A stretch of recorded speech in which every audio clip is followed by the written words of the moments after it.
Okey, bismillahirrahmanirrahim. Assalamualaikum warahmatullahi wabarakatuh.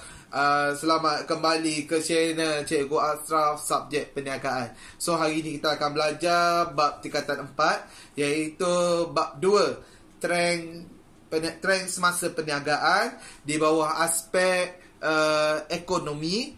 Sebab sebelum ni kamu dah tengok video inflasi. So sekarang ni kamu akan tengok video deflasi pula. So kita akan terangkan dalam beberapa aspek. Maksud deflasi, punca deflasi, kesan deflasi, cara mengatasi deflasi. So ada 4 perkara. Dalam buku nota kamu ada 4 perkara ni. Okey. So kita akan pergi satu persatu. Maksud deflasi. Deflasi ialah satu fenomena kejatuhan harga barang atau perkhidmatan secara berterusan. Inflasi tadi satu fenomena kenaikan harga barang secara berterusan. Deflasi pula satu fenomena kejatuhan harga barang secara berterusan. So anak-anak, kita nak pergi lebih lanjut. Kenapa berlakunya kejatuhan harga barang ni? Ada 2 sebab anak-anak. Ada 2 penyebab kejatuhan harga barang. Penyebab pertama. Yang pertama ialah permintaan terhadap produk tersebut jatuh. Permintaan terhadap produk tersebut jatuh. Kenapa permintaan tu jatuh? Disebabkan oleh penduduk tiada kuasa beli. Kenapa penduduk tiada kuasa beli? Itu akan diterangkan di bawah sebab nanti. Kenapa kesan deflasi? So penduduk tiada kuasa beli. Penduduk tak mampu nak beli barang di pasar raya. Penduduk tak mampu nak beli barang di pasar-pasar basah, pasar-pasar tani. So itu menyebabkan kejatuhan harga barang. Okey, yang kedua. Yang kedua ialah penduduk ni ramalkan harga barang tu akan jatuh. Kenapa penduduk ramalkan harga barang tu akan jatuh? So bila penduduk tu ramalkan harga barang tu akan jatuh, ini akan menyebabkan penduduk menahan diri atau menangguhkan daripada membuat pembelian. Barang ni nak murah ni. Kita tak payah lagi beli. Kita tunggu dulu. Nanti turunlah harga ni. Contohnya cikgu bagi. Kalau sebelum ni waktu tak silap cikgu ni dekat Perlis Harum Manis. Harum Manis harga sangat mahal, betul tak? Harga sangat mahal. Tapi ada satu tahun tu, Harum Manis dekat Perlis dapat produce terlalu banyak Harum Manis. So, bila diproduce banyak Harum Manis, permintaan tinggi ke penawaran yang tinggi? Penawaran lebih tinggi daripada permintaan. So, bila penawaran lebih tinggi, orang yang petani-petani ni dapat produce banyak Harum Manis, tapi permintaan tak setinggi produk tersebut. Harum Manis daripada harga yang mahal, ia turun lagi murah. So itulah menyebabkan kejatuhan harga. Orang tunggu bagi barang tu jatuh. So ingat, ada 2 sebab. Pertama, rakyat tak mampu, permintaan kurang. Yang pertama, permintaan kurang disebabkan rakyat tak ada kuasa beli. Rakyat tak mampu nak beli barang di pasar raya, di pasar malam, di pasar tani. Atau rakyat tak ada kuasa belilah, cerita dia, permintaan menurun. Yang kedua, rakyat menangguh pembelian. Kenapa tangguh pembelian? Sebab rakyat ramalkan harga barang tu semakin menurun. So ingat, ada 2 sebab dia. Okey, so bila rakyat buat macam tu, untung ke tak untung? Okey, boleh kata untung, boleh kata tak. Tapi kesan dia sangat besar. Ada 3 kesan deflasi.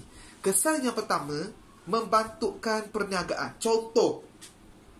Okey, cikgu cerita dulu kesan dia. Pertama, membantukan perniagaan. Yang kedua, pekerja hilang pekerjaan. Yang ketiga, hilang kuasa beli. Apa kaitan dia, cikgu? Kita anggap satu cerita. Ceritanya bermula begini. Pasar Raya Amir.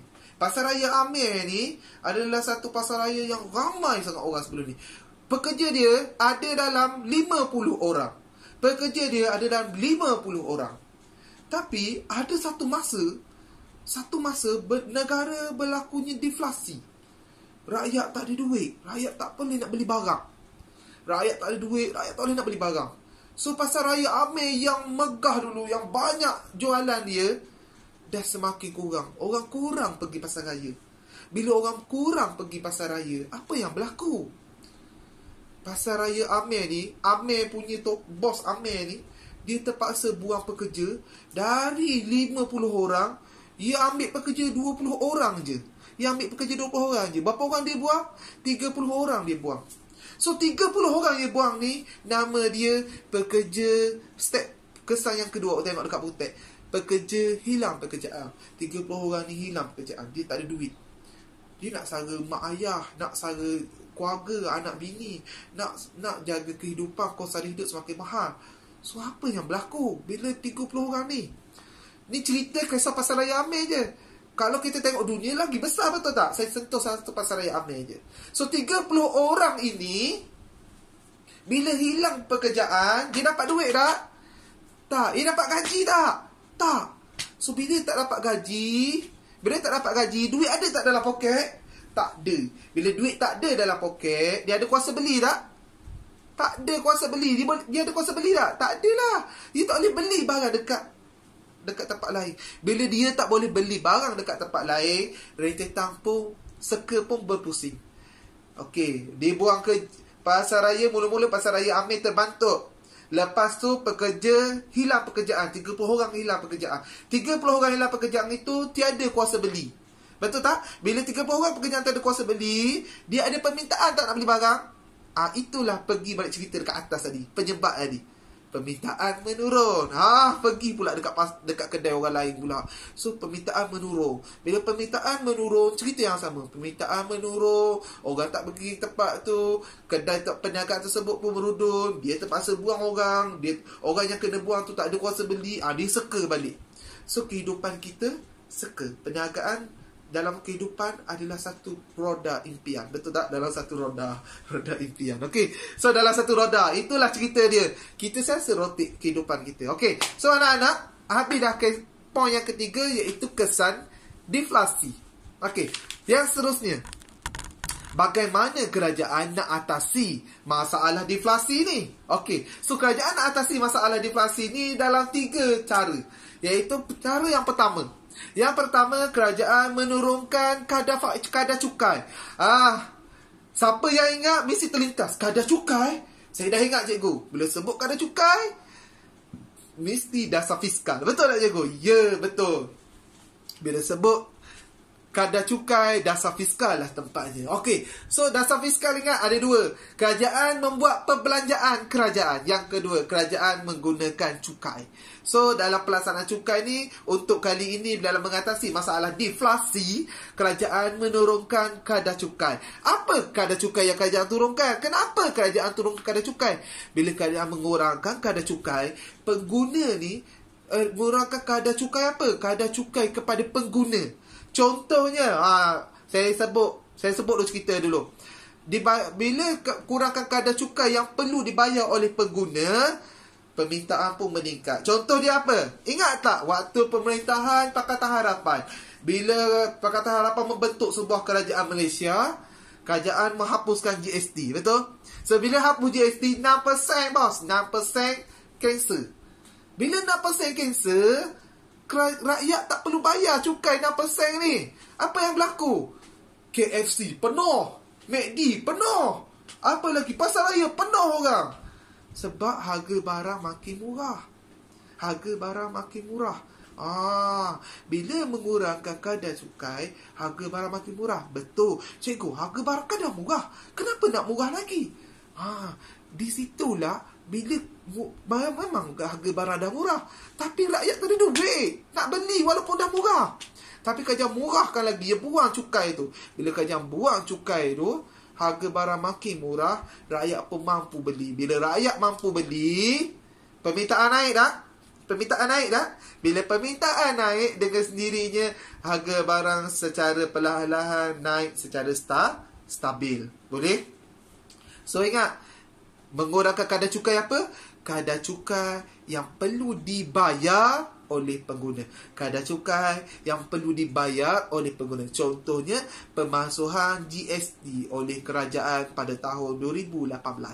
Okey, next, cerita poin yang kedua iaitu memberi khidmat nasihat dan perundangan. Membeli kerajaan bagi khidmat nasihat. Kerajaan bagi khidmat nasihat ni kepada siapa? Kerajaan mendidik para peniaga menggunakan setiap sumber secara optimistik. Okey, dan bagi meningkatkan jumlah aktiviti ekspor. Kerajaan nak ajar. Okey, dalam Malaysia ni susah dah kau ekspor barang ke luar negara. So, bila ekspor barang ke luar negara, kita tak boleh jual harga murah. Mesti jual harga normal, betul tak? So, kerajaan ajar ekspor barang luar negara supaya kamu orang tak beli dekat Malaysia sebab penawaran terlalu tinggi kan. Permintaan macam ni, penawaran terlalu tinggi. So, penawaran yang tinggi ni ekspor yang lebih ni. Ekspor ke luar negara. Bila ekspor ke luar negara, penawaran barang yang banyak ni pun turun serata dengan permintaan. So, bila sama dengan permintaan, harga barang pun stabil. Okey, harga barang pun stabil. Okey, ingat, yang cikgu tunjuk atas ni, kuantiti. Jumlah barang terlalu banyak. Yang cikgu tunjuk dekat bawah penawaran ni tadi, ialah harga barang tu makin murah. Permintaan tinggi, harga barang pun turun. Tapi kuantiti barang makin banyak sebab orang tak mampu beli kan. So, bila banyak sangat barang yang lebih atas ni, kerajaan pergi suruh ajar. Pergi ekspor ke luar negara. Ekspor ke luar negara. So, kuantiti barang pun turun. Bila kuantiti turun, harga barang yang murah ni pun naik. Secara perlahan stabilkan balik dengan permintaan. Okey, next. Seterusnya. Yang terakhir, kerajaan memberikan dasar kewangan negara. Apa dasar kewangan negara? Ingat. Cikgu, dasar kewangan negara. Saya dah ingat. Cikgu dah sebut tu. Iaitu dilaksanakan oleh siapa? Bank Negara Malaysia. Okey, dilaksanakan oleh Bank Negara Malaysia. Apa yang dia akan buat? Kalau inflasi, cerita inflasi hari tu, kerajaan akan menaikkan kadar faedah simpanan. Kerajaan naikkan kadar faedah simpanan. Untuk apa? Orang masuk duit dalam bank. Masuk duit dalam bank. Tapi ini kerajaan umumkan penurunan kadar simpanan. Kerajaan kata turun kadar simpanan. Bila turun kadar simpanan, rakyat pun tengok, murah. Rugi simpan ni. Harga murah. Tak eloklah simpan. Tak naklah simpan. Bila tak nak simpan, nampak murah sangat, menurunkan kadar simpanan. Okey, apa kerajaan buat? Apa yang berlaku? Rakyat pun buat keluar duit. Sebab simpan dalam bank tak guna dah, dia kata. Tak untung mah. So, dia buat keluar duit. Bila buat keluar duit daripada bank, tak ada inflasi, simpan. Deflasi, buat keluar duit daripada bank. Bila buat keluar duit daripada bank, apa yang berlaku? Rakyat dah ada duit kat dalam poket. Ya, rakyat ada duit dalam poket. Bila rakyat ada duit dalam poket, apa yang berlaku? Dalam otak ni dah macam-macam fikir dah. Aku nak bawa anak aku pergi Legoland lah. Aku nak pergi beli telefon baru lah. Nak kahwin dua lah. Macam-macam fikir kan. So, bila dia fikir macam tu, apa yang berlaku? Kuasa beli pun ada. Bila kuasa beli ada, permintaan pun meningkat. Tadi permintaan turun, betul tak? Permintaan kurang. Ni permintaan meningkat. Bila permintaan meningkat sesuai dengan penawaran yang ada. Bila mendapat, oleh itu, bila ada duit, kerajaan mampu meningkatkan permintaan. Okey. Boleh tak atasi masalah tadi? Ingat tak masalah inflasi apa sebab dia? Permintaan kurang. So, bila kerajaan bagi duit dia keluar daripada bank, so itu menyebabkan permintaan pun meningkat semula. So, itu saja daripada cikgu. Untuk kali ini, anak-anak ingat ada 4 perkara yang kau belajar hari ini. Masuk inflasi, iaitu faktor fenomena kejatuhan harga barang atau perkhidmatan secara berterusan. Yang kedua, iaitu penyebab kepada deflasi sebab apa? Pertama, permintaan turun. Yang kedua, iaitu menangguhkan pembelian sebab fikir barang makin turun. Okey, yang ketiga, kesan deflasi ada 3 kesan, iaitu pertama, membantukan perniagaan, yang kedua, kehilangan pekerjaan, yang ketiga, kuasa beli menurun. Yang keempat, awak belajar yang terbaru ini, iaitu cara nak atasi deflasi ada 3 step. Pertama, menurunkan kadar cukai yang perlu dibayar oleh pengguna. Yang kedua, memberikan pendidikan dan khidmat nasihat dan perundangan untuk ekspor barang ke luar negara. Yang ketiga, iaitu dasar kewangan, iaitu kerajaan menurunkan kadar faedah simpanan supaya rakyat ada duit di tangan. So, itu saja daripada saya, Cikgu Ashraf. Guru Perniagaan. Terima kasih. Assalamualaikum.